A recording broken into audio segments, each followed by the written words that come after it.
Grandes protagonistas de la humanidad. Winston Churchill.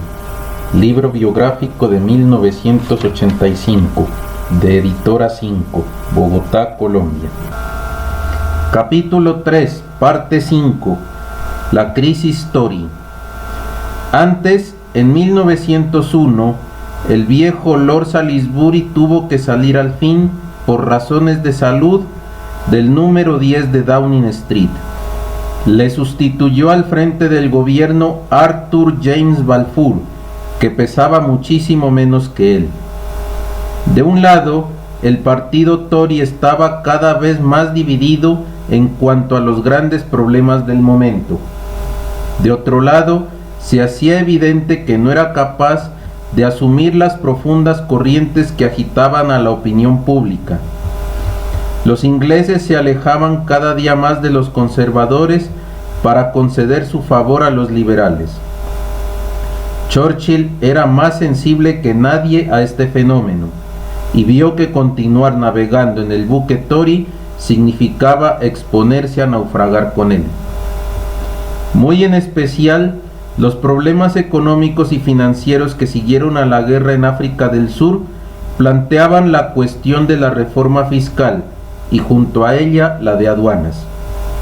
En cuanto a la primera, Winston Churchill adoptó una postura que no era precisamente la de los aristócratas y los grandes propietarios rurales.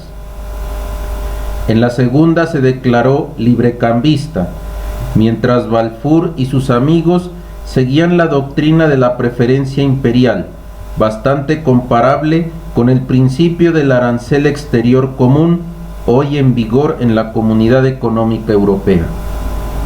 La salida, como se dice en problemas de política anglosajona, era grave. En Gran Bretaña, el libre cambio siempre fue un dogma, una especie de credo. El hecho de que su primer ministro lo abandonara por la preferencia imperial tenía que provocar irremediablemente la crisis.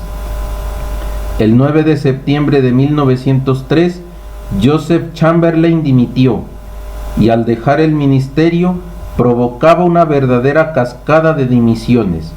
Como consecuencia, Balfour procedió a un reajuste.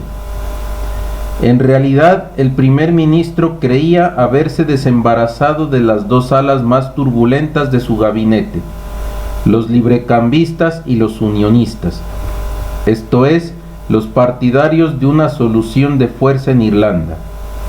Pero no sucedía así. No hizo sino privar al ministerio de sus elementos dinámicos y a partir de entonces su equipo ministerial fue totalmente incapaz de hacer frente a la situación. Ello suponía a la vez que el partido conservador acelerase su decadencia, mientras que el liberal cobraba fuerzas. De todo ello era consciente Churchill, que seguía pensando en una formación política de centro, pero ahora comenzó a preguntarse si no le convendría para un futuro inmediato pasarse a los liberales. Era un paso grave, sobre todo para un hombre que fue elegido en su circunscripción y con estrecho margen como candidato conservador frente al liberal. Por tanto, también tendría que rendir cuentas a sus electores. En efecto, la posición de Churchill en la Cámara como conservador disidente no dejó de tener ecos en Oldham. El 23 de diciembre de 1903, el Comité de Asuntos Generales de la Asociación Conservadora de la comarca se reunió y acordó notificar a Mr. Churchill que había perdido la confianza que se depositó en él como diputado unionista por Oldham, y que en caso de producirse una nueva elección no debía contar con el apoyo de la organización conservadora. El elegido había entrado en conflicto con sus electores. Les respondió inmediatamente, diciendo que no contaba para nada con la Asociación Conservadora de Oldham ni con ningún otro organismo de opinión proteccionista. Y aún añadió que si fuera necesario, estaba dispuesto a crear su propia organización unionista, librecambista, para que le ayudara en su campaña electoral. Con este motivo recordaba que el Partido Conservador fue en otros tiempos partidario del libre cambio, a cuyos principios se adaptó el señor Balfour al ser nombrado premier, pero que después se mostró decidido a dar un cambio fundamental en la política llevada durante los 15 últimos años. Según cuenta su hijo Randolph, Churchill concluía en su carta: por lo tanto, no es a mí a quien se debe acusar de haber roto con mi compromiso. Pero tal como estaban ya las discusiones, había pocas probabilidades de llegar a una solución de compromiso. En los primeros meses de 1904, la situación continuaba empeorando. El 22 de abril, Churchill intervino en los comunes con ocasión de un debate sobre los conflictos sociales y solicitó que fueran claramente definidos los derechos de los sindicatos. Los periódicos del día siguiente comentaban que el discurso del joven diputado conservador muy bien pudo ser pronunciado por un liberal, hasta por un laborista. Según el Daily Mail, sus palabras denotaban un radicalismo del género más rojo. En aquel momento quedaron prácticamente rotos los puentes entre Winston Churchill y el partido Tory. Ya solo faltaba dar el paso decisivo y espectacular de cruzar la calle para cambiar de acera.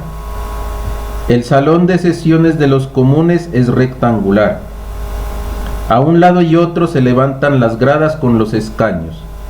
En un costado toman asiento los diputados de la mayoría y en el de enfrente los de la oposición.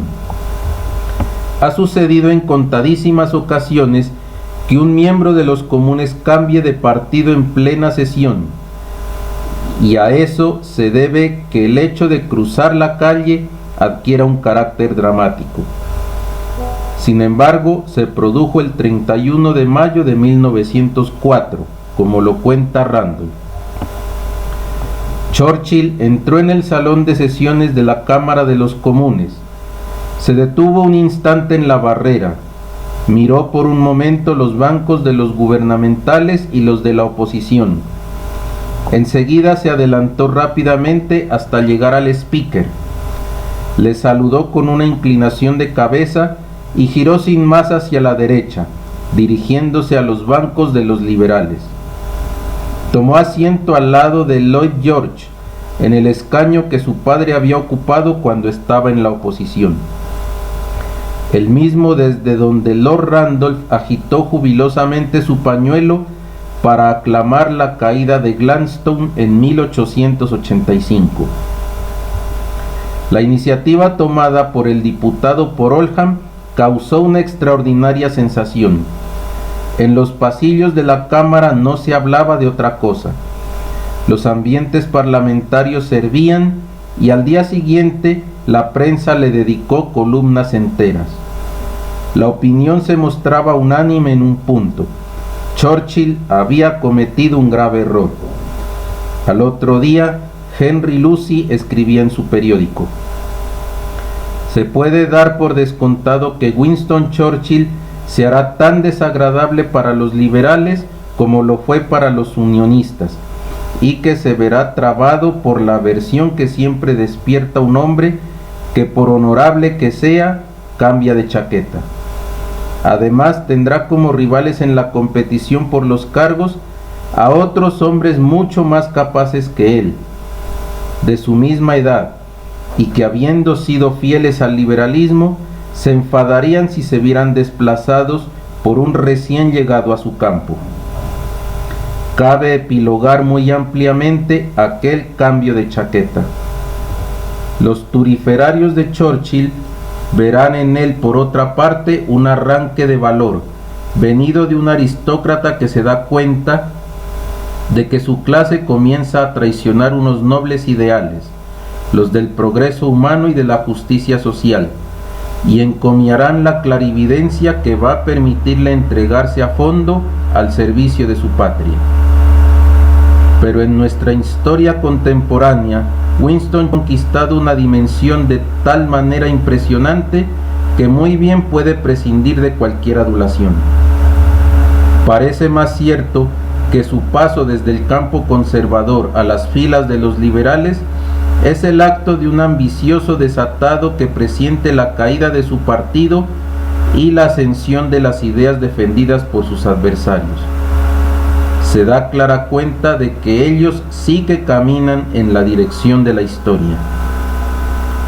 Jacques Chastenet tiene razón sobrada cuando escribe, después de enumerar algunas realizaciones del gobierno Balfour: todo esto no basta para frenar el movimiento que aleja del partido conservador a una gran mayoría del cuerpo electoral. El tránsito al partido liberal de un hombre tan vibrante y tan sensible a la atmósfera política como Winston Churchill tiene el valor de una advertencia. De este modo, el joven diputado por Oldham rompe espectacularmente con su medio social, con sus amigos políticos y también, en muchos casos, con sus amigos sin más, para montar en el carro de los triunfadores.